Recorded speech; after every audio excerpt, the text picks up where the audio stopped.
എല്ലാവർക്കും സുഖമാണെന്ന് വിശ്വസിക്കുന്നു.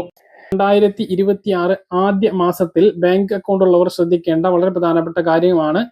16 ദിവസത്തെ ബാങ്ക് അവധികളാണ് രാജ്യത്തെമ്പാടുമുള്ളത്. ഇതിൽ പ്രാദേശിക അവധികളായിട്ടും ദേശീയ തലത്തിലുള്ള അവധികളുമുണ്ട്. കേരളത്തിൽ ഇതിൽ ആദ്യം വരുന്നത് ജനുവരി 2-ാം തീയതി മന്നൻ ജയന്തി അവധിയാണ്. 3-ാം തീയതി ഉത്തർപ്രദേശിൽ അവധിയാണ്.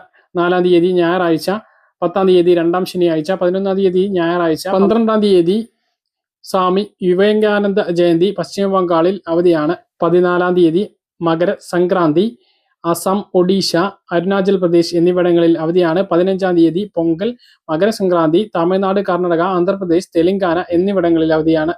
16-ാം തീയതി തിരുവള്ളൂർ ജയന്തി തമിഴ്നാട്ടിൽ ബാങ്ക് അവധിയാണ്. 17-ാം തീയതിയും തമിഴ്നാട്ടിൽ ബാങ്ക് അവധിയാണ്. 14, 15, 16, 17 തുടർച്ചയായ 4 ദിവസം തമിഴ്നാട്ടിൽ ബാങ്ക് അവധിയാണ്. 23-ന് പശ്ചിമ ബംഗാൾ, ഒഡീഷ, ത്രിപുര എന്നിവിടങ്ങളിൽ അവധിയാണ്. 24-ന് 4-ാം ശനിയാഴ്ച, 25-ന് ഞായറാഴ്ച, 26 റിപ്പബ്ലിക് ദിനം. ഇങ്ങനെ 3 ദിവസം തുടർച്ചയായിട്ടുള്ള അവധി രാജ്യമെമ്പാടുമാണ്. 24, 25, 26 ദിവസങ്ങളിൽ അവധിയാണ്. ജനുവരി 1 മുതൽ സീറോ ബാലൻസ് അക്കൗണ്ടുകളിലും ഉപഭോക്താക്കൾക്ക് വലിയ സൗജന്യങ്ങൾ നൽകുന്നതായിരിക്കും എന്ന് റിസർവ് ബാങ്ക് അറിയിച്ചു. എല്ലാ അക്കൗണ്ട് ഇടപാടുകൾക്കും SMS അല്ലെങ്കിൽ ഇമെയിൽ അലർട്ടുകൾ നിർബന്ധമാണ്.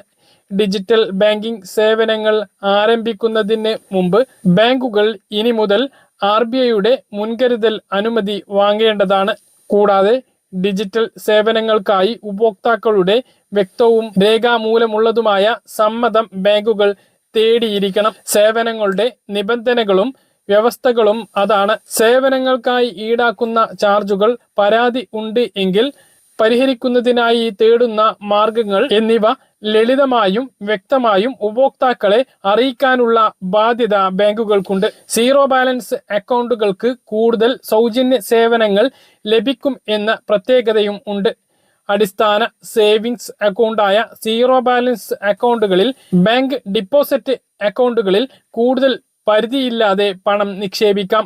സൗജന്യ ATM അല്ലെങ്കിൽ debit card, cheque book, internet, mobile banking സേവനം, സൗജന്യ പാസ്ബുക്ക്, പ്രതിമാസ സ്റ്റേറ്റ്മെന്റ് എന്നിവയെല്ലാം ലഭ്യമാക്കണം എന്നതാണ് വ്യവസ്ഥ. പ്രതിമാസം കുറഞ്ഞത് 4 സൗജന്യ പണം പിൻവലിക്കലുകൾ അനുവദിക്കണം.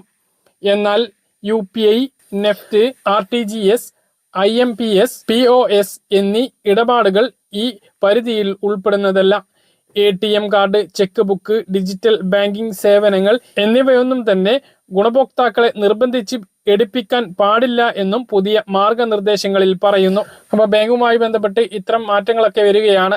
ഇനി ശ്രദ്ധിക്കേണ്ട കാര്യം, KYC ചെയ്യാൻ പറഞ്ഞിട്ട് ഇനിയും ചെയ്യാത്ത ബാങ്ക് അക്കൗണ്ട് ഉടമകൾ ഉണ്ട് എങ്കിൽ അത് ചെയ്യുക. പ്രത്യേകിച്ച് സർക്കാർ സഹായങ്ങൾ ലഭിക്കുന്ന PM കിസാൻ സമ്മാൻ നിധി, അതുപോലെ തന്നെ ക്ഷേമ പെൻഷൻ ബാങ്കിൽ ലഭിക്കുന്നവർ, കേന്ദ്രവിഹിതം പെൻഷൻ ലഭിക്കുന്നവരെല്ലാം KYC ചെയ്യാൻ പറഞ്ഞിട്ടും ചെയ്യാത്തവരുണ്ട് എങ്കിൽ നിങ്ങളുടെ തുകയെല്ലാം മുടങ്ങിക്കിടക്കാൻ സാധ്യതയുണ്ട്. അതെല്ലാം ശരിയാക്കണമെന്ന് ഓർമ്മിപ്പിക്കുന്നു. അതുപോലെ തന്നെ സ്ത്രീ സുരക്ഷാ പെൻഷൻ വാങ്ങാൻ വേണ്ടി 35 വയസ്സിന് മുകളിലുള്ള BPL വിഭാഗത്തിൽപ്പെട്ടവർക്ക് അപേക്ഷിക്കാം. അങ്ങനെയുള്ളവർക്ക് നിർബന്ധമായിട്ടും ഒരു ബാങ്ക് അക്കൗണ്ട് വേണ്ടതുണ്ട്. അപ്പോൾ BPL റേഷൻ കാർഡിൽ ഉൾപ്പെട്ട മറ്റ് സർക്കാർ ക്ഷേമ ആനുകൂല്യങ്ങളൊന്നും ലഭിക്കാത്ത 35 വയസ്സിന് മുകളിലുള്ള എല്ലാ സ്ത്രീകളും ബാങ്ക് അക്കൗണ്ട് ഇല്ലെങ്കിൽ അത് എടുക്കാൻ വേണ്ടിയിട്ട് ശ്രദ്ധിക്കുക. Sanjay Malhotra reserve bank governor ആയതിനു ശേഷം വലിയ മാറ്റങ്ങളാണ് വരുന്നത്. കഴിഞ്ഞ 4 അവലോകന യോഗത്തിലും റിപ്പോ നിരക്ക് കുറച്ചു. 1% കുറവാണ് ആകെ വരുത്തിയിട്ടുള്ളത്.